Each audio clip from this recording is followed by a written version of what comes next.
성령의 열매 시리즈 오늘이 10번째 마지막 시간이 되겠습니다. 열매 순서대로 하면 마지막 9번째 절제 열매에 관해서 살펴볼 차례입니다. 그동안 성령의 열매 시리즈 말씀에 잘 귀를 기울여 주셔서 감사합니다. 그런데 우리의 삶에 성령의 열매가 더 맺어지게 되었을까요? 이것이 중요한 문제인데 우리 성령께서 우리 마음을 지배하시고 우리가 주님의 마음에 주신 마음에 또 말씀에 순종하면 반드시 성령의 열매를 맺고 그리스도를 닮은 사람으로 우리의 삶이 변화될 것을 믿으시기를 축복합니다. 희망이 주님께 있으시다. 반드시 믿음으로 된다. 믿으시기를 바라요. 왜 이러죠? 절제라고 하는 의미는 설명을 드리지 않아도 이미 다 알고 계실 것입니다. 영어 성경에서는 NIV에서는 이것을 self-control, 자기 절제, 자기 조절 이런 식으로 번역을 했는데요. 자신의 욕망이나 열정을 조절하는 것을 의미하는 것입니다. 성령의 열매들이 다 하나님의 성품에서 나오는 것입니다. 하나님의 성품이 성령을 통하여 이제 우리에게 전달이 되고 그래서 우리가 하나님을 닮은 하나님의 성품을 닮은 사람이 되는 것인데 하나님께서도 절제할 필요가 있으실까? 그렇지 않습니다. 하나님의 의지 그리고 감정에는 죄된 것, 악한 것, 부정적인 것이 전혀 없기 때문인 것입니다. 하나님은 거룩하시되 어떻게 거룩하시냐? 어느 정도 거룩하신 것이 아니라 많이 거룩하신 정도가 아니라 완벽하시다. 완벽하게 거룩하시다. 그래서 사도 요한이 이렇게 말했던 것입니다. 하나님은 빛이시라 그에게는 어둠이 조금도 없으시다. 이렇게 말한 것입니다. 하나님께서는 절제해야 할 부정적인 의지나 욕망이 없으시지만 우리는 어떻습니까? 자연인은 말할 것도 없어요. 이제 거듭나지 않은 사람을 자연인이라고 부르는데 자연인 상태, 그냥 태생적인 본성을 가지고 있는 사람을 자연인이라고 말하는데 부정적인 욕망, 아직 그냥 죄인으로 태어나고 죄의 본성이 장착되어 있기 때문에 그쪽으로 확 하고 기울어질 수밖에 없는 상황에 있는 것이지요. 그리스도 안에 있는 사람은 어떨까? 우리가 거듭나고 새로운 본성을 가진 사람이지만 우리에게도 여전히 죄성이 존재한다고 성경은 말하고 있습니다. 그래서 어떤 욕구 자체를 죄라고 정죄할 수 없는 그런 욕구들이 있어요. 앞으로 쭉 살펴볼 텐데 그런 정상적이고 자연스러운 것이고 또는 필요한 욕구이지만 본성 자체가 죄성이 남아있기 때문에 그것이 조절되지 못함으로 말미암아 이게 부정적인 방향으로 흘러갈 우려가 있다는 것입니다. 그래서 그리스도를 닮은 삶에서 우리가 예수를 믿으면 예수를 닮은 그리스도의 성품을 닮은 사람으로 자라가야 하는 것인데 시간이 가면 갈수록 주님을 닮은 모습이 성품 속에 나타나고 삶에 배어나야 하는 것이 마땅한 것인데 이 욕망이 조절이 안 됨으로 말미암아 그리스도를 닮은 삶에서 멀어지게 되는 이런 일이 실제로 그리스도인들의 삶에 나타나게 된다는 것입니다. 절제가 왜 중요한가? 자동차를 비유해서 생각해 보면 금방 알 수가 있어요. 자동차에는 두 가지 중요한 장치가 있는데 하나는 가속 장치하고 하나는 브레이크라고 하는 제동 장치가 있습니다. 자동차의 목적이 뭐예요? 이제 사람이 한 시속 4km에서 6km 정도 이렇게 걸을 수가 있는데 빨리 뛰면 20, 30km 그 이상도 뛸 수가 있죠. 그렇지만 걷는다면 그 정도 속도로 우리가 움직일 수 있지 않겠습니까? 그래서 여기서 부산을 가려면 걸어가면 한 달도 걸리고 그럴 수 있는 것이지요. 그런데 자동차를 만들어서 우리가 그것을 이용하는 목적이 뭐예요? 빨리 움직이고 이동하기 위함이 아니겠습니까? 근데 빨리 달리기 위한 목적으로 만들어진 자동차에 뭐가 있느냐 하면 그것을 제지하는 브레이크, 제동 장치가 있다는 거. 여러분 이상한 일 아니겠습니까? 근데 왜 빠르게 달려야 하는 자동차에 제동장치가 붙어 있는 것일까요? 이 제동장치가 작동을 하지 않으면, 이것이 없다면 빨리 달리는 것이 아무 의미가 없고 도리어 위험스러운 상황에 직면하게 되기 때문인 것입니다. 빨리 달라요. 막 가속 페달 막 밟아가지고 100km, 200km 쫙 나가는데 브레이크가 없어.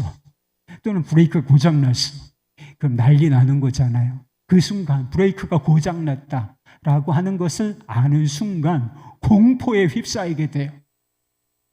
딱 하고 어느 순간 사고가 나서 그 안에 있는 사람들이 크게 다치거나 죽게 되는 일이 있다. 그래서 빨리 달리는 것이 목적이지만 가속 페달, 엑셀레이터만 있는 것이 아니라 속도를 조절할 수 있는 제동장치, 브레이크가 반드시 있어야만 하는 것입니다. 마찬가지로 통제되지 않는 욕망과 열정은 결코 안전하지 않습니다. 우리 자신과 다른 사람을 해치는 흉기로 정상적인 것이고 필요한 것이지만 자연스러운 욕구일 수 있지만 이게 제동장치가 걸리지 않으면, 절제되지 않으면 이 욕구가 우리를 해치게 되어 있다는 것입니다.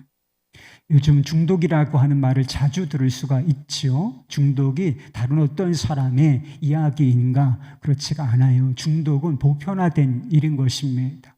알코올 중독, 마약 중독, 도박 중독, 성 중독, 폭력 중독, 이런 중독 심각하죠. 이런 중독에 걸린 사람은 삶이 황폐해지게 돼 있어요. 인간답게 절대로 살지 못합니다. 그렇지 않습니까? 알코올 중독, 알코올릭에 빠져 있다.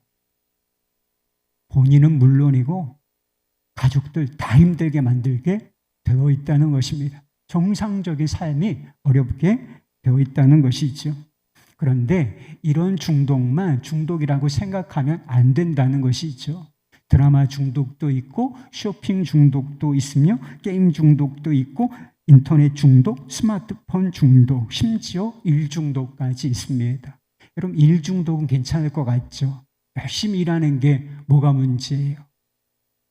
쉬지 않고 막 열심히 일하는 게 뭐가 문제예요? 그런데 일 중독도 그 사람을 파괴하는 것, 그 사람의 삶을 황폐하게 만드는 것은 똑같은 일이라고 하는 것입니다. 그런데 자신에게 솔직한 사람이라면 누구나 다 이런 위험에 빠질 수 있고 사실 한두 가지 정도는 빠져 있다는 것을 인정할 수밖에 없을 거예요. 제가 불러드린, 저도 스마트폰을 좀 자주 사용해요. 그래서 아내한테 이렇게 핀잔을 받을 때가 있습니다.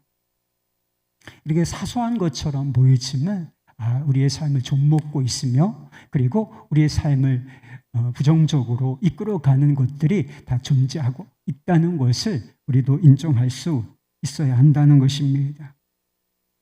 그렇다면 우리가 무엇을 절제해야 하겠습니까? 본문 말씀을 보면 사도 바울이 성령의 열매를 언급하기 전에 육체의 일에 대해서 언급하고 있는 것을 보게 됩니다. 그러니까 육체의 소욕이 있는데 그게 통제되지 않아서 나타나는 현상, 그것을 육체의 일이라고 부르는 것입니다. 육체의 열매, 죄된 열매라고 부를 수가 있는 것인데 가장 먼저 나오는 것이 무엇이냐? 음행과 호색입니다. 음행이 뭐예요? 호색이 무엇입니까? 호색한 아니야? 저 사람? 정말 부끄러운 일이죠. 성적인 욕망, 이것이 통제되지 않는 상태, 그것을 음행과 또 호색이라고 부르는 것입니다.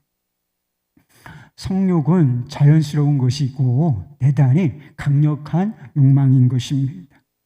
하나님께서는 이것이 안전하게 선물로서 사용될 수 있는 환경을 만들어 주셨는데 그게 바로 부부관계예요. 부부관계 안에서만 이것을 써라고 제한을 두셨어요. 이미 브레이크가 걸려 있는 것입니다. 이게 강력한 것이기 때문에 일단 브레이크를 걸어 두셨어요. 그래서 안전한 환경에서 사용되어지도록 정말 선물을 선물답게 누리도록 이게 아름다운 성이 되도록 제한을 두셨다라고 하는 것입니다. 그런데 이 욕망을 절제하지 못하고 하나님께서 정해두신 선을 넘는 사람들이 얼마나 많은지 모른다는 것입니다. 그럼 그 결과가 무엇이겠습니까? 하나님이 주신 선물인데 이게 스스로를 짓밟아 버리고 마는 거예요. 선물을 짓밟고 그리고 선물을 주신 환경을, 이 환경인 그 가정을 짓밟아 버리고 마는 일, 그 욕망을 통제하지 못함으로 말미암아 일어나는 일이라고 하는 것입니다. 간음은 물론이고 강간, 또 성매매, 동성애, 소아성애, 수관도 있죠. 지난번에 우리가 사진으로 보았던 그 끔찍한 장면이 있지 않습니까? 그리고 성적인 학대, 또 음란물 중독. 매일 이걸 보는 사람이 있어. 예전에 남자들이 막 디스크를 이만큼을 갖고 있어. 그 음란물을. 그렇게 쌓아놓고 보면 뭐 할 거예요, 그거? 이게 다 통제되지 않는 성욕 때문에 일어나는 일들이라고 하는 것입니다. 얼마나 많은 사람들이 이것 때문에 고통을 당하는지 몰라요. 인격이 파괴됩니다. 그리고 관계가 깨어져요. 부부관계 깨어지는 이유 중에 상당수가 이 성적인 방종 때문입니다. 성격 차이 때문에 정말 이혼합니까? 성격 차이 때문에 이혼하면 세상의 모든 부부가 다 이혼하죠. 성격 차이 없는 부부가 세상에 어디 있습니까? 이 성을 잘못 쓰기 때문에 그래요. 방종하기 때문에, 간음 때문에 실제로 이혼하는 부부가 많이 있다는 소식을 듣고 있습니다. 여러분, 사역 그리고 교회 공동체 왜 파괴되는지 아십니까?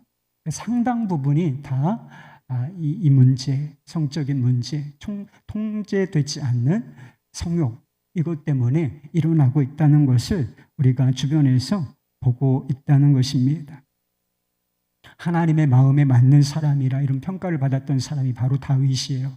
얼마나 훌륭하면 저도 이런 말씀 들었으면 소원이 없겠지만 하나님 그러실까요? 내 마음에 합한 자다. 너는 내 마음에 맞는 자. 이런 평가를 받았던 다윗이라고 하는 사람도 이 성적인 욕망을 조절하지 못하는 것을 보게 됩니다. 선을 넘고 말아요. 옥상을 거닐다가 밧세바가 목욕하는 것을 본 이후에 성욕을 절제하지 못하고 간음을 하게 되었습니다. 무절제한 성욕으로부터 시작된 이 범죄는 브레이크가 듣지 않는 상황으로 질주를 해요. 간음으로 끝난 것이 아니라 더 큰 죄들로 막 달려가게 된다는 것이죠. 거짓과 위선과 그리고 결국은 살인 교사까지. 그렇게 충성스러운 신하 이 밧세바의 남편 우리아를 속여서 전장의 최전방에 내보내서 죽게 만든다는 것이죠. 이 얼마나 끔찍한 죄악입니까?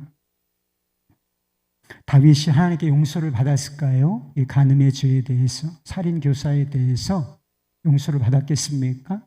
용서를 받았지요. 시편 51편이 나단의 책망을 받고서 자신의 죄가 깨달아져서 애통하며 지은 시, 하나님의 사죄하심을 바라며 구하며 그가 지은 시가 바로 시편 51편인 것입니다.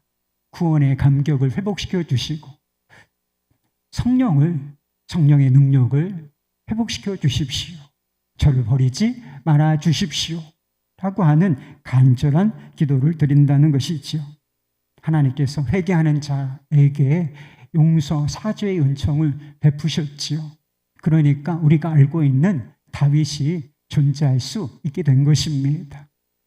그런데요, 그 죄 때문에 겪어야 했던 고통, 죄에는 반드시 고통이 따른데 그 고통은 고스란히 다 겪어야만 했다는 것입니다. 아이가 죽었습니다. 아무리 간절히 기도해도 하나님 들어주시지 않았어요. 그래서 이 간음으로 인한 임신으로 태어난 아이가 죽게 되는 고통을 겪게 되었습니다. 가족 안에 분쟁이 끊이질 않습니다. 그리고 암논과 압살롬, 이 성적인 죄악이 확장이 돼요. 그래서 이복 동생을 겁탈하고, 그리고 압살롬은 아버지의 첩을, 근친상간이죠. 폐륜을 저지르는 이런 죄가 이 가족 안에, 가문 안에 끊이지 않는, 다윗이 이것 때문에 얼마나 고통스러웠겠습니까? 통제되지 않았던 성욕, 간음, 이것 때문에 고스란히 그 고통을 겪어야만 했다는 것입니다. 자신은 성욕을 잘 통제할 수 있겠다, 나는 어느 정도 성숙해 있기 때문에 나는 성욕을 통제할 수는 있을 것 같다라고 생각하시는 분이 있으실지 모르겠습니다. 그래서 그런 말이 있는 거예요. 선줄로 생각하는 자 넘어질까 조심하라. 정신 똑바로 차려야 돼요, 여러분. 아니, 하나님의 마음에 합한 다윗, 이 다윗도 이 성적인 욕망을 통제하지 못하고 넘어졌단 말입니다. 그러니까 우리 중에 누가 이 성적인 욕망에서 자유롭다, 난 다 조절이 된다, 이렇게 말할 수 있겠습니까? 물질에 대한 소유욕도 절제가 필요한 것입니다. 절제되지 않은 소유욕, 이것을 뭐라고 부르는지 아십니까? 탐욕 또는 탐심이라고 부르는 것입니다. 이 탐욕과 탐심이 아주 일반화된 형태로 나타나는데 그것이 바로 물질 만능주의라고 하는 것입니다. 여러분 어때요? 지금 우리가 사는 세상이 물질 만능주의, 이것이 판치는 세상이 아닙니까? 돈이면 뭐든지 다 된다. 그래서 돈 하고 돈을 제일의 가치로 여기는 것이 아니겠습니까? 돈 많으면 대우를 받고 돈 없으면, 여러분 인격이 돈과 관련이 있는 건가요? 그렇지가 않은 것이죠. 사람은 그 자체로서 가치가 있는 것임에도 불구하고 돈 없으면 가치 없는 사람, 이렇게 취급을 받고 있는 세상 속에 우리가 살고 있다라고 하는 것입니다. 사람과의 관계보다 돈을 더 중요시 여기는 사회 속에 살고 있어요. 서로를 해치는 방식으로 돈을 버는 그런 사회 속에서 살고 있습니다. 여러분, 이런 사회 속에서 많은 돈이 무슨 소용이 있겠습니까? 오히려 이것이 우리 자신을, 공동체를 해치는 흉기로 작용하고 있음을 보게 된다는 것입니다. 톨스토이 단편 중에 그런 이야기가 나옵니다. 다음이라고 하는 농부가 아주 넓은 땅을 살 수 있는 기회를 얻었다 그래요. 땅을 어떻게 파느냐 하면 아침에 일어나서 찍고 오는 대로 찍고 오면 그만큼 다 주는 거예요. 가서 찍고 말뚝박고 여기까지 돌아오면 그냥 원을 삥 둘러 쳐가지고 거기까지가 내 소유가 되는 그런 방식으로 땅을 파는 것입니다. 1천 루블리라고 해서 그 일정 금액을 내면 그렇게 열심히 자기가 달리는 대로, 근데 찍고 돌아와야 돼요. 찍는 것으로는 이제 완성이 안 되는 거예요. 다시 돌아올 수 있어야 되는데 이 사람이 아침 일찍 일어나서 계속 땅을 넓혀 갔습니다. 피곤했어요. 그렇지만 쉬지 않고 걸었습니다. 조금 더 넓은 땅을 차지해야만 했기 때문인 것입니다. 바움이라는 사람이 돌아와야 하니까 해질녘에 돌아오기는 했어요. 그런데 너무 빠른 속도로 거의 마라톤 하듯이 땅을 넓히고 돌아왔기 때문에 기진맥진해서 쓰러졌는데 다시 일어나지 못하고 죽었다는 이야기입니다. 그래서 주변 사람들이 땅을 파고 묻어 주었는데 6자 땅을 파고 묻어 주었다는 것입니다. 그래서 톨스토이가 그 작품을 통해서 묻는 게 있어요. 사람에게 얼마만큼의 땅이 필요한가? 여러분, 얼마만큼의 땅이 필요해요? 여러분, 얼마만큼 있으면 만족하겠습니까? 톨스토이가 대답하는 것은 6자면 충분하다는 거예요. 죽은 후에 들어갈 자리, 그거면 충분하다. 이렇게 에둘러서 탐욕을 비판하고 있는 것입니다. 우리가 바음 같은 기회를 얻는다면 여러분 어떨까요? 이런 기회가 실제로 주어지지는 않겠죠. 그렇지만 실제로 이와 같은 기회를 우리도 얻는다면 바움처럼 행동하지 않겠습니까? 그게 탐욕이에요. 멈추지 않는 거예요. 더 많은 소유, 더 많은 물질, 이것을 향하여 질주하는 것이죠. 그런데 그것 때문에 우리가 죽는 것입니다. 여러 형태로 죽게 되는 것입니다. 성경은 주어진 것에 감사하는 마음을 품으라고 했어요. 빌립보서에 보면 자족하는 비결을 배우라. 자족이 뭐예요? 주어진 것에 만족하는 것이죠. 이 정도면 됐어. 하나님 감사합니다. 이렇게 고백할 줄 알아야 한다는 것입니다. 지금 있는 것을 만족스럽게 생각할 줄 알아야 이게 통제가 되는 거예요. 물질 소유욕, 탐욕이 통제가 되는 것입니다. 통제되지 않은 탐욕, 이것이 결국 우리의 삶을 삼켜버릴 것이기 때문에 자족하라. 이런 감사절이 왜 필요한 줄 아세요? 우리 주일 설교 때 나누겠지만 탐욕을 틀어막는 방법은 감사밖에 없기 때문입니다. 하나님께서 허락하신 것을 내 분복이라고 생각하고 그게 은혜임을, 충분한 은혜임을 우리가 알고 감사로 붙잡아내고 고백을 드릴 수 있어야 탐욕의 노예가 되지 않기 때문에 하나님께서 감사 안 한다고 하나님께서 그렇게 불평이 있으시겠어요? 하나님의 영광이 무슨 흠이 되겠습니까? 그런데 우리를 위해서 감사할 줄 아는 자가 되라, 이렇게 말씀하신 것입니다. 여러분, 식욕도 절제가 필요합니다. 식욕은 자연스러운 것이고 식욕이 없다면 우리가 어찌 생명을 유지할 수 있겠습니까? 식욕이 없는 사람은 환자밖에 없어요. 그리고 극단적으로는 죽게 되는 것입니다. 그러니까 식욕이라고 하는 것은 굉장히 중요한 것이고 꼭 필요한 욕구라고 할 수가 있는 것이지요. 그렇지만 절제하지 않으면 이것도 역시 우리를 해치는 흉기가 되어버리고 맙니다. 7가지 중요한 죄에, 여러분 옛날에 그 브래드 피트가 주연했던 세븐이라고 하는 영화가 있는데, 이 세븐이 무엇이냐면 기독교에서 전통적으로 큰 죄악이라고 생각하는 거, 이게 세븐, 7가지 죄악인데 그 중에 뭐가 포함되어 있는 줄 아십니까? 탐식이라고 하는 게 있어요. 절제되지 않은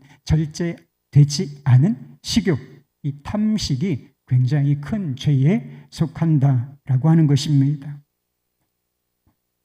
여러분, 방송에서 음식을 소개하는 프로가 얼마나 많은지 알아요? 보십시오. 하루에 한번 여러분들이 심심하면, 정말 심심하면 음식을 먹는 방송이, 음식과 관련된 프로그램이 얼마나 나오는지 한번 보시기 바라요. 24시간을 다 모니터링을 할 수는 없지만 한나절 정도를, 12시간 정도를 한번 모니터링을 해보십시오. 먹는 것과 관련된 방송이 굉장히 많이 나와요. 교양 프로그램, 비교할 수가 없이 먹고 마시고, 그리고 최소한 그것과 관련되어 있는 방송들이 대단히 많이 나온다는 사실을 알 수가 있습니다. 요즘 유튜브에 먹방이 유행하는 거 아십니까? 먹방이 뭔지 아세요? 그냥 먹는 방송이요. 아무 프로그램이 없어. 얘는 아무 콘티가 없어. 그냥 이만큼 쌓아놓고 앉아서 먹는 거예요. 그냥 맛있게 먹는 방송이에요. 그런데 구독자가 300만 명이 넘어요. 제가 실제로 한번 들어가 봤어요. 신기하게 300만 명이 넘는다 그래가지고 어떤 사람들이 이렇게 정신 나가게 다른 사람 먹는 것을 이렇게 지켜보고 있냐. 정신 나간 거 아닙니까, 여러분? 자기가 먹는 것도 아니에요. 다른 사람이 먹는 건데, 여자분이요. 한 사람이 8인분을 먹어. 닭갈비를. 라면을 8그릇을 먹어요. 그런 것을 지켜보고 있는 사람은 뭐죠? 아니, 그걸 지켜보고 있는 사람은 왜 지켜보고 있는 거야? 이게 무슨 의미가 있어요, 여러분? 이게 뭐가 생산적이에요? 설교는 그렇게 안 들어. 그죠? 설교 조회수 100회도 안 돼요. 저에게. 물론 뭐 제가 뭐 설교를 잘하지 못하기 때문에 그런 것 같기도 한데 100회도 안 돼. 그런데 하루 만에 수십만 회씩, 수백만 회씩 조회수가 올라가는 이유는 도대체 뭔가요? 우리 안에 똑같은 욕망이 존재하고 있다는 것을, 욕망이 욕망을 만나는 것이지요. 마치 인생이 먹기 위해서 존재하는 것처럼 보인단 말입니다. 우리나라 통계는 잘 모르겠는데 미국 통계가 있어요. 4분의 3 정도, 인구의 4분의 3 정도가 과체중이라고 하는 것입니다. 이 사람들이 고기, 기름진 것을 주식으로 먹기 때문에 그런 경향성이 있는 것 같아요. 그리고 3분의 1 정도가, 전 인구의 3분의 1 정도가 의학적으로 판단할 때 비만이라고 하는 조사 결과가 있습니다. 매년 300만 달러, 어마어마한 돈을 비만을 치료하는데 사용하고 있다는 것입니다. 엄청 먹고 비만을 치료하는데, 살 빼는데 돈을 어마어마하게 들이고 있다는 거. 이건 또 뭐죠? 비만으로 죽는 사람이 얼마나 많겠어요? 비만 때문에 죽지는 않지만 합병증으로 인해서 사실은 비만 때문에 죽는 거예요. 비만이 가장 중요한 원인이 되어서 다른 병들을 끌어모으는 것입니다. 그래서 통제할 수 없는 상태가 되어서 죽게 되는 것입니다. 이것이 어떤 상태에서 벌어지느냐, 더 심각한 문제가 있어요. 한 70억 정도 전 세계 인구가 되는데 한 10억 명의 사람들이 기아, 영양실조에 시달리는 상태에서 벌어지는 일이라는 것입니다. 어떤 사람은 배가 불러서 죽고, 어떤 사람은 먹을 것이 없어서 죽고 있는 이런 아이러니한 상황이 벌어지고 있는데, 그 중심에 조절되지 않는 욕망, 탐식이 있다는 것입니다. 본문 말씀에 술 취하지 말라, 이는 방탕한 것이니라고 하는 말씀이 나옵니다. 술과 담배를 절제하지 못하는 사람들이 얼마나 많은지 모른다는 것이지요. 움찔하는 분들 없으신지 모르겠어요. 없었으면 좋겠습니다.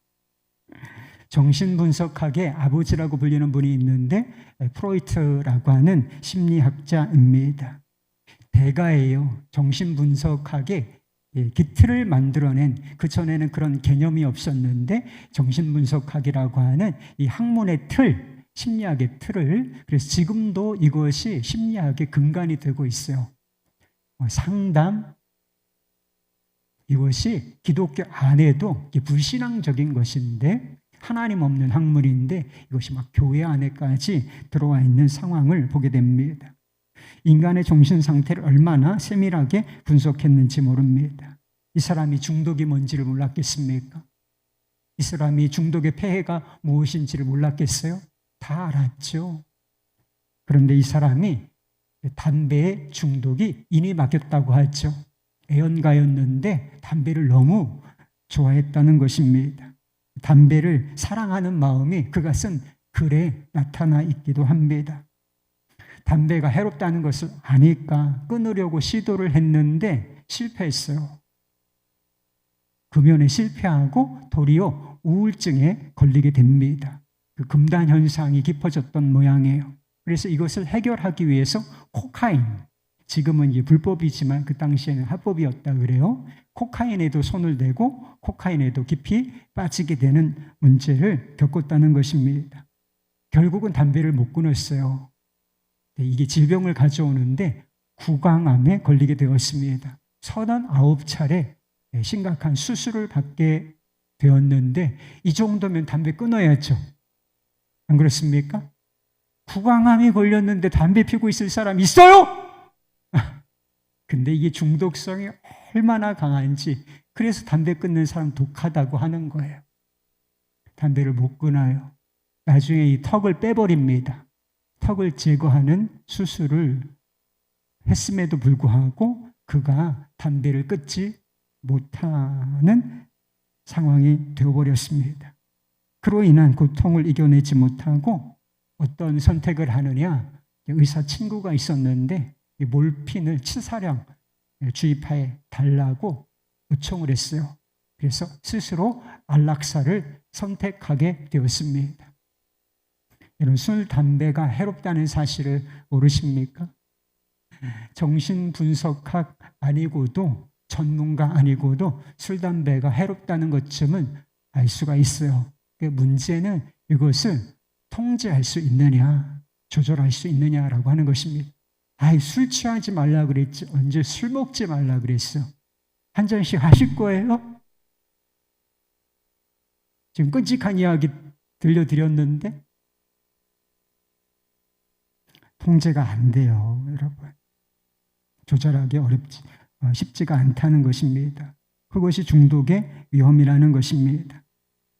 감정도 절제가 필요합니다. 본문 말씀에 보면 시기와 분냄이라고 하는 단어가 나오고요. 그 뒤에 서로 분내지 말라, 이런 말씀도 나오지 않습니까? 노엽게 하지 말라. 절제되어야 할 목록에 분노라고 하는 감정이 포함되어 있다는 사실을 알게 해주는 것입니다. 분노가 조절되지 않는 현상, 브레이크가 말을 듣지 않아. 분노하기를 더디하라, 이렇게 말씀하셨는데 그냥 즉각 화를 내고 별거 아니요, 그냥 지나갈 수 있는 상황에서도 대단히 이렇게 불같이 화를 내는 사람들, 이런 현상을 분노 조절 장애라고 부르는 것입니다. 다르게 표현해 볼까요? 이게 분노 중독인 거예요. 분노도 중독되는 것입니다. 왜 이렇게 화가 나 있어요? 별거 아니라니까. 한번 꾹 참고 지나가면 얼마든지 지나갈 수 있는 것인데, 가정에서, 직장에서 왜 이렇게 화를 참지 못하는 것입니다. 못하는 것입니까? 그래서 어떤 사람은 요즘 우리가 사는 세상을 분노 사회라고 정의하기도 했습니다. 분노가 아주 사회의 정서가 되어버리고 말았다는 것입니다. 다른 것들과 마찬가지로 통제되지 않는 분노도 문제와 고통을 일으킵니다. 분노 그 자체가 대단히 파괴적인 에너지가 있어요. 드라마에서 그런 대사가 있죠. 다 부셔버릴 거야! 다 부셔버릴 거야! 그러다 다 부셔버린다니까? 물건 부셔버리고, 사람 부셔버리고, 관계 부셔버리고, 다 그렇다는 것입니다. 그래서 예수님께서 마음에 있는 분노, 아직 실행되지 않았지만 마음에 분노가 있어요. 그것도 살인과 동일한 죄다. 왜? 분노에서 실제로 살인이 일어나니까 그렇게 말씀하셨던 것입니다. 분노 때문에 마음이 죽어요. 그리고 관계가 죽습니다. 가정이 파괴됩니다. 화만 안 내도 가정이 평화로워요. 사랑합시다. 물론 여기까지 나가야 되지만 화만 안 내봐. 일주일 동안 화를 내지 않아 보세요. 가정이 평화롭습니다. 보통 언어로, 보통 톤으로 이야기를 한번 해보세요. 그래! 이러지 말고 여보, 얘들아, 이렇게만 말해도 가정이 평화로워요. 제 말이 틀렸습니까? 아니에요. 사실이에요. 사랑에도 절제가 필요해요. 자녀에 대한 사랑은 반드시 필요한 것이고 또 있어야만 하는 것이죠. 자연스러운 것이지만 절제가 필요합니다. 사랑이라는 이름으로 모든 것을 다 허용합니다. 기다리는 법을 가르치지 않아요. 순종하는 법을 가르치지 않습니다. 기다려라. 그거 주긴 줄 거지만 지금은 안 된다. 너 그거 잘못된 행동이야. 여기선 그렇게 행동하면 안 돼. 아이들이 공공장에서 왜 노키즈 존을 하는지 아십니까, 여러분? 노키즈 존이 있어야 될 이유가 없어요. 아니, 카페는 가족끼리 가는 거지. 아이 데리고 가면 안 되는 카페가 왜 있어야 되는 거예요? 그런데 카페에 심심치 않게 여기는 노 키즈 존이다. 우린 조용한 손님만 받는다. 이렇게 써놓는 카페들이 있다는 거예요. 왜 그런지 아십니까? 부모들이 통제를 안 하니까 그래요. 이런 공공장소 아닙니까? 카페, 도서관 또는 무슨 박물관 이런 데 아이들이 막 100m 달리기 하듯이 여기서부터 저기까지 뛰어. 막 소리를 높여서 뛰어. 그런데 그걸 부모가 제지를 안 해요. 사랑이라는 이름으로, 귀하다는 이름으로. 그게 정말 사랑이에요? 아이를 잘 키우는 것입니까? 아니에요. 제지가 돼야 되는 것입니다. 공공장소에서 그러면 안 된다. 말할 줄 알아야 돼요.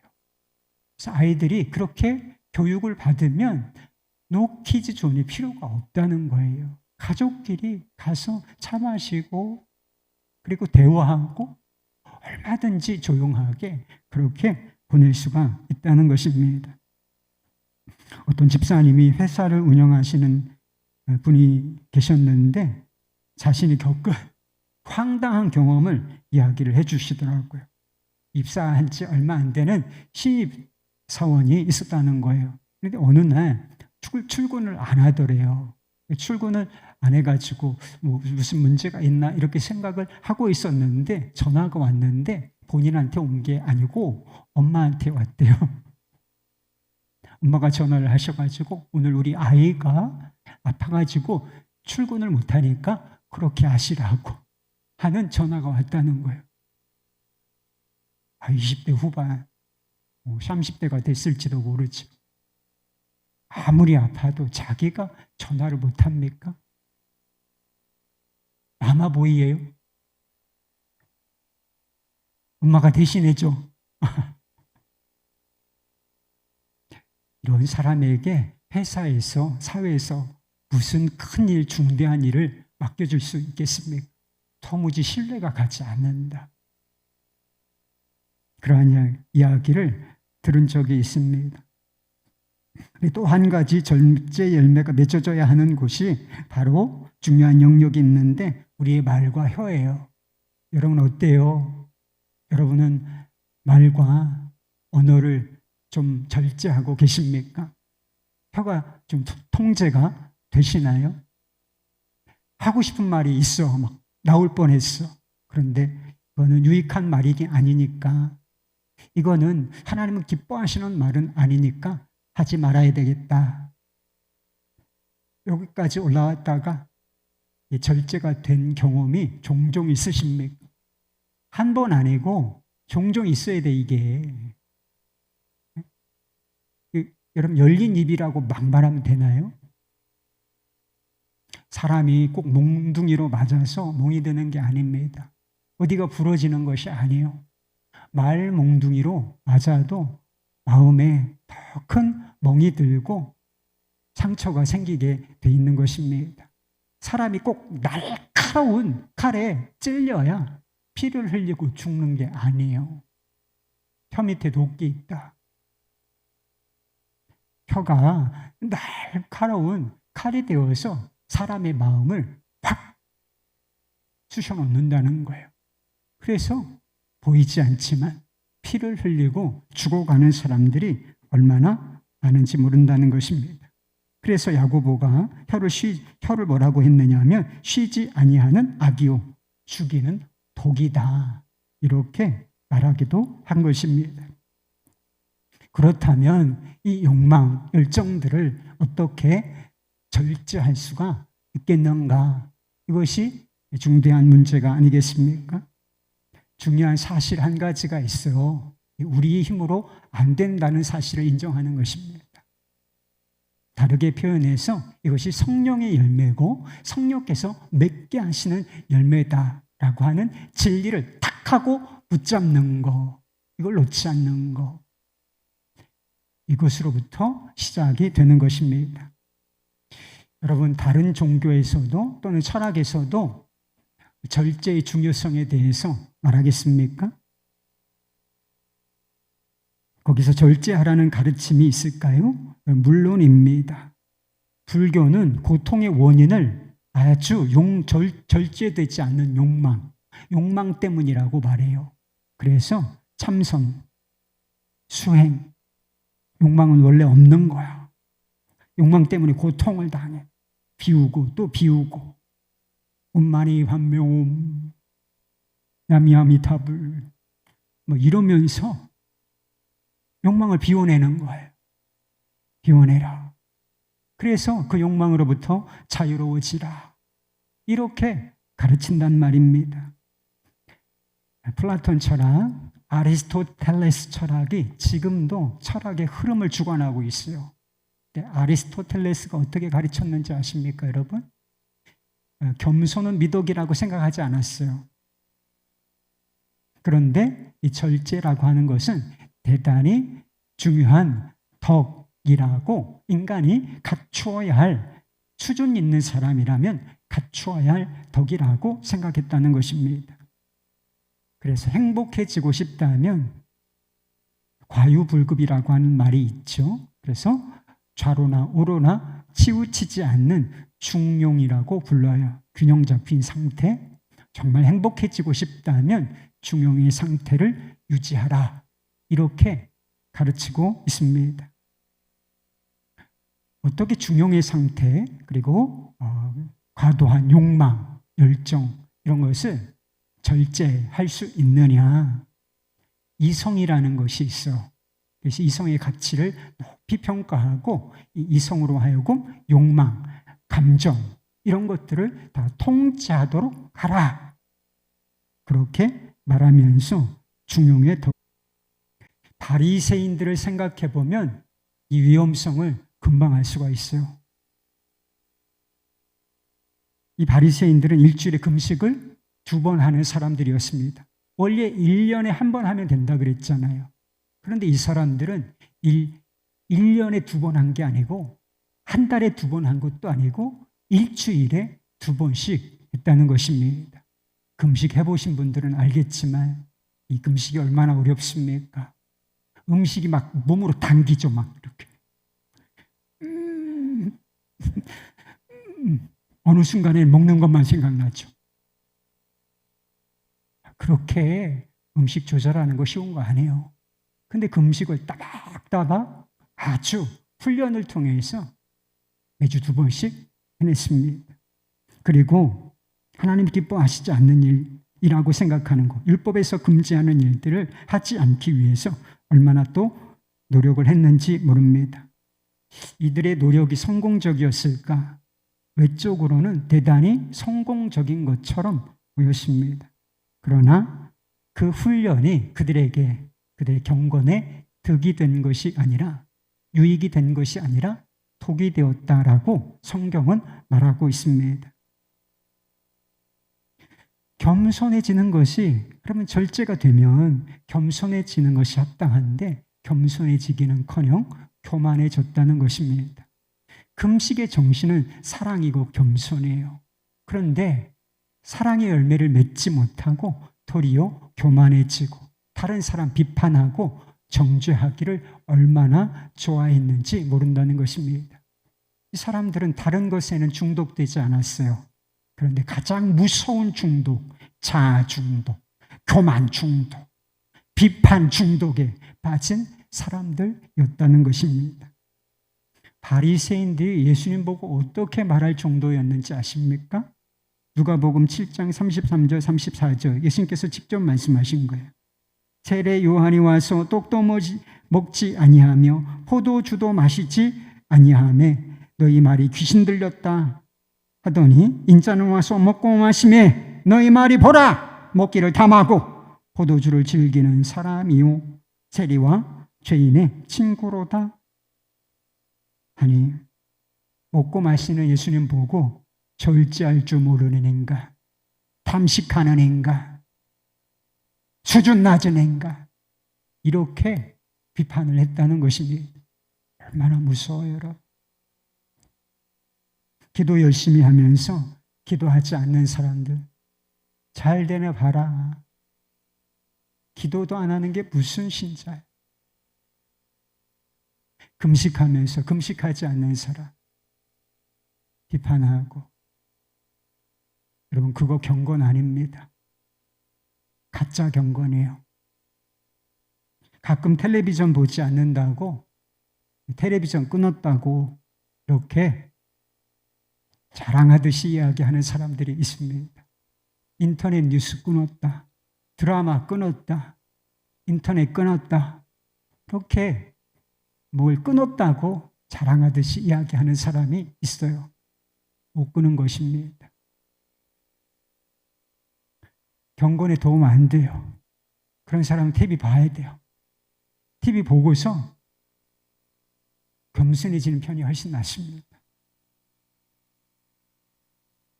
말과 혀를 절제해야 한다고 했지 않습니까? 그런데 야고보가 뭐라고 한 줄 아세요? 실체를 잘 아셔야 돼요.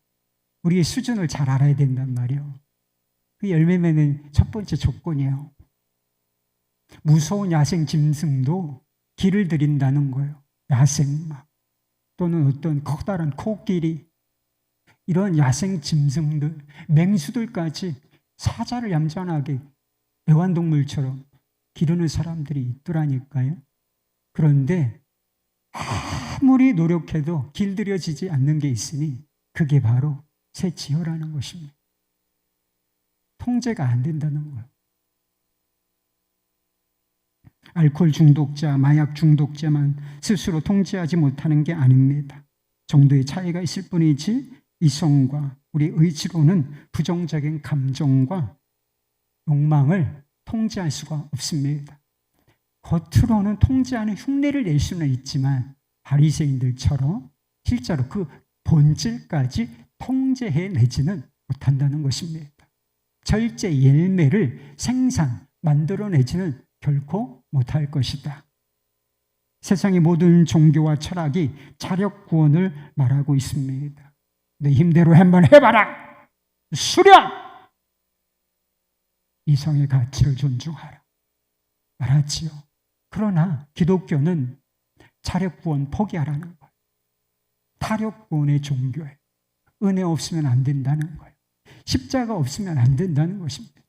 복음 없으면 도무지 안 되는 일이라고 말하고 있습니다. 복음은 너희 습관과 행동을 고치라는 메시지가 아니에요. 여러분 그렇게 생각해 왔습니까? 복음을 무슨 윤리 교과서라고 생각하십니까? 그런 것이 결코 아닌 것입니다. 복음은 훈련으로 자기를 극복하라고 하는 극기의 메시지가 아닌 것입니다. 복음은 그리스도 안에서 옛사람이 죽고 새로 태어나야 한다는 메시지인 것입니다. 로마서 6장 6절 말씀, 우리가 알거니와 우리의 옛사람이 예수와 함께 십자가에 못 박힌 것은 죄로 몸이 죽어 다시는 우리가 죄의 종로로 타지 않게 하려 함이니라. 할렐루야! 여러분 복음이 뭐예요? 복음이 우리를 살리는 길은 무엇입니까? 훈련, 절제, 극기 아니고 우리를 위하여 십자가에 달려 죽으신 그분과 함께 죽고 함께 연합하여 사는 것. 이게 사는 길이라는 거예요. 절제 열매를 맺는 것도 똑같아요, 여러분. 성령의 열매 뒤에 무엇이 나오는지 보십시오. 죽음이 나와요. 죽음이 나와. 성령의 열매 9가지를 쫙 열고 한 다음에 뒤에 뭐가 나오느냐? 뒤에 뭐가 나오냐? 죽어라가 아니라 죽었다가 나와요. 24절 말씀. 그리스도 예수의 사람은 육체와 함께 그 정욕과 탐심을 십자가에 못 박았느니라. 죽었느니라. 정욕과 탐심 죽었어. 우리가 예수 그리스도와 함께 죽을 때 함께 죽었다. 우리를 지배하던 탐심, 정욕, 육신의 본성 죽었다. 이렇게 말하고 있는 것입니다. 옛 자아가 죽었다. 정욕과 탐심을 십자가에 못 박았다는 것이 무슨 뜻이겠습니까? 죄와 이기적인 욕망으로 똘똘 뭉쳐있던 옛사라. 이 자아가 더 이상 주인 노릇하지 않게 되었다는 뜻입니다. 다르게 말하면 예수님께서 내 주인이 되셨다는 뜻이에요. 예수님께서 내 주인 되셨다.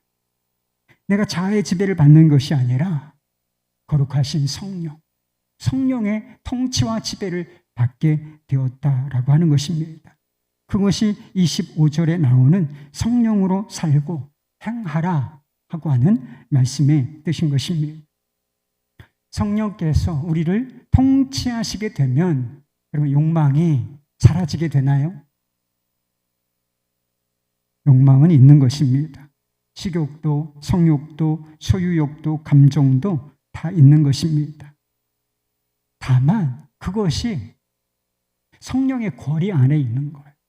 통치 아래 있기 때문에, 다스림을 받고 있기 때문에 선을 넘지 않게 되는 거예요.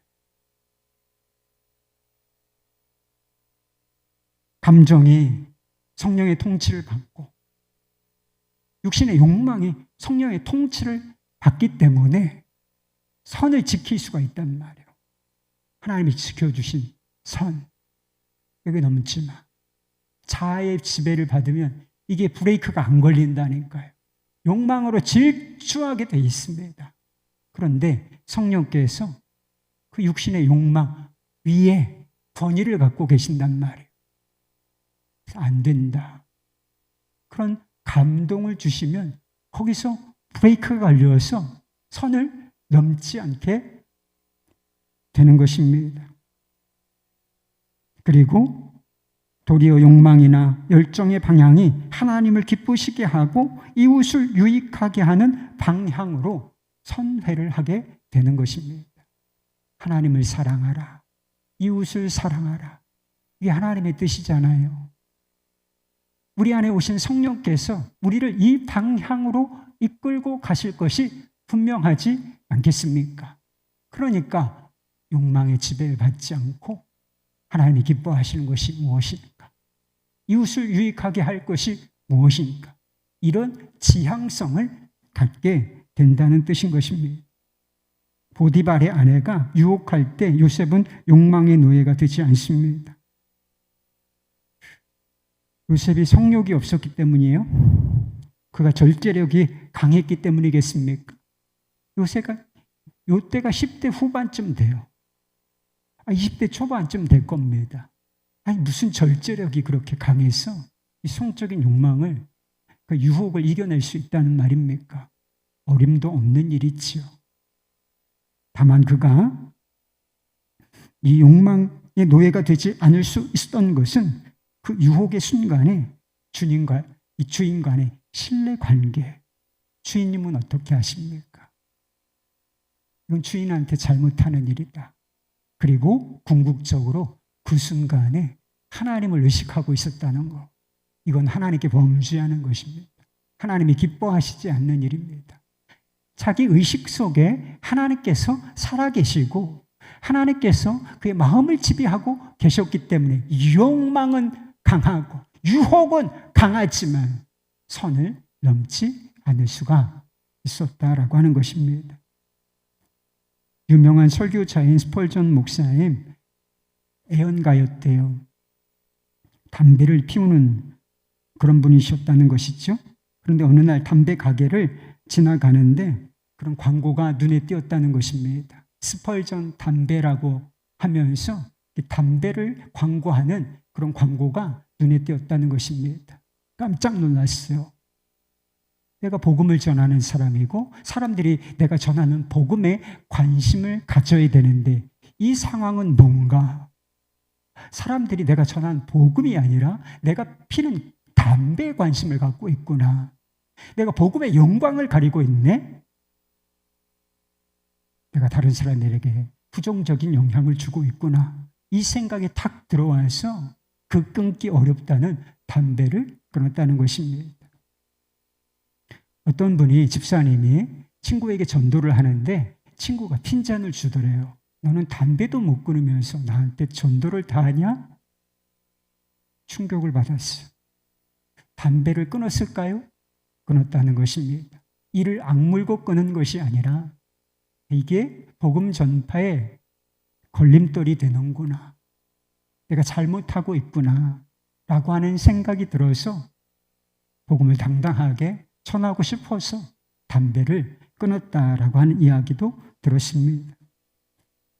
이것이 바로 내 욕구, 내 뜻이 아니라 성령의 통치를 받고 있는 상태인 것입니다. 내가 다 할 수 있지만, 자유롭지만 사도 바울이 말한 것처럼 형제가 실족한다면, 형제에게 피해가 된다면 내가 영원히 권리를 포기하겠다. 음식 먹을 권리를 포기한 것이나 마찬가지였습니다. 여러분, 우리가 왜 음식과 술을 절제해야 하겠습니까? 건강에 나빠요, 여러분. 하지 마요. 제 신체 나이가 43세라고 나왔어요. 거의 10년쯤 줄어 있어요. 왜 그런지 아십니까? 운동만 하면 10년쯤, 2년 더 준대. 제가 술, 담배를 전혀 안 하잖아요. 그러니까 신체 나이가 젊게 이렇게 나오지 않았나 싶습니다. 건강이 나쁠 뿐만 아니라 더 중요한 이유가 있는데 성령의 충만함을 받지 못하기 때문이에요. 술 취하면서 성령의 충만함을 어떻게 받아요? 육신의 욕망의 노예로 살면서 어떻게 하나님께 기쁜 예배를 드릴 수가 있겠습니까? 맨날 드라마 보고 TV에 빠져 있으면서 어떻게 하나님과 기쁜 교제를 누릴 수가 있겠습니까? 하나님을 제대로 섬길 수가 있겠어요? 그게 불가하다. 그러니까 다른 편을 선택하기 위해서 그걸 죽여버리는 거예요. 성령께서 통치하시는 방식인 것입니다. 여러분, 왜 우리가 다른 사람 혀를 통제해야 하는지 아십니까? 성령께 우리의 혀를 맡겨드려야 하는지 알아요? 하고 싶은 말이 있어도 왜 하지 말아야 할 때가 있는 줄 아십니까? 성령님, 제 입술을 지켜주십시오. 다윗이 고백했던 것처럼 제 입술의 파수꾼을 지켜주십시오. 라고 하면서까지, 기도하면서까지 그게 조절되어야 하는지 아십니까? 다른 사람이 그도 역시 나처럼 하나님의 형상으로 지음을 받은 존엄한 존재이기 때문인 것입니다. 한 입으로 하나님을 찬양하고 사람을 저주하는 것이 불가하기 때문인 것입니다. 세상에서 말하는 극기, 자기 절제 훈련과는 완전히 결이 다른 것이지요. 예전에 제자 훈련을 마친 분이 이런 간증을 하셨습니다. 이번 훈련을 통하여 무엇보다 귀한 것은 그동안 나의 삶은 아무런 자격도 없는 내가 나 이외의 사람들에게 정죄와 판단을 서슴지 않고 해온 사실이 너무나 부끄럽게 여겨졌습니다. 그 잘못과 더불어 입술의 중요성을 간과하지 않을 수 없었습니다. 언제나 제 입술은 실수를 많이 해서 항상 자물쇠로 채우고 싶었지만 그럴 수 없어서 부득이 기도로 간구할 수밖에 없었습니다. 이번 훈련 기간을 통해서 전보다 많이 조심하게 되었고 마음에 계신 성령께서 저의 입술을 통제하여 주시는 것을 경험하였습니다. 혀를 주님께 내어드려야 돼요, 여러분. 자물쇠로 채우려고 해도 채워지지 않는 이 말, 툭툭 터져나가서 사람을 고통스럽게 만들고 관계를 파괴하는 이 말, 성령께 내어 맡길 때 비로소 조절될 수가 있는 것입니다. 죄의 지배를 받던 나의 옛사람은 죽었습니다. 내 마음을 지배하던 정욕과 탐심은 육체와 함께 십자가에 못 박혔습니다. 난 그리스도 안에서 새로운 사람이 되었습니다. 보라! 새 것이 되었도다! 할렐루야! 여러분, 이것이 영적인 진리인 것을 믿으실 수 있길 바라요. 여러분, 예수 그리스도를 영접한 게 사실이라면 여러분 삶의 주인은 여러분 아닙니다. 여러분 욕구와 여러분 감정, 그것이 주인이 아니고 주 예수 그리스도께서 주인 되시는 것입니다. 성령께서 지배하시고 다스리시는 터전이요 울타리가 되는 것입니다. 그것이 정말 믿어져야 돼요. 여러분, 통제하기 어려운 욕구들이 있으십니까? 그거를 어떻게 가로막아야 하는데, 브레이크가 걸려야 되는데 이게 안 되는 게 있습니까? 주님이 나와 함께 계시다고 정말 믿으실 수 있기를 바라요. 그리고 주님께서 내 주인 되십니다. 주님의 주 되심을 고백하실 수 있기를 바랍니다. 통제가 안 되는 그 순간에 예수님은 나의 주님이십니다. 한순간에 끊어지지 않아도 그렇게 믿고 선포하고 나아가실 수 있기를 바랍니다. 이분이 기도했던 것처럼 성령님 저를 다스려 주십시오! 라고 구하실 수 있기를 바라요. 여러분, 그 기도가 진실하다면, 거기에 믿음이 들어있다면 반드시 절제의 열매가 맺어질 것입니다. 내 스스로 의지로 눌러서 되는 것 아니고 성령께서 통치하시고 다스리심으로 말미암아 덕이 되게 하실 것입니다. 우리 마음을 지켜주시고 관계를 지켜주시고 가정을 지켜주시며 공동체를 주님께서 지켜주실 것을 믿으시기를 바랍니다. 여러분의 삶에 성령께서 맺게 하신 열매가 풍성하시기를 우리 주 예수 그리스도 이름으로 축원합니다. 할렐루야!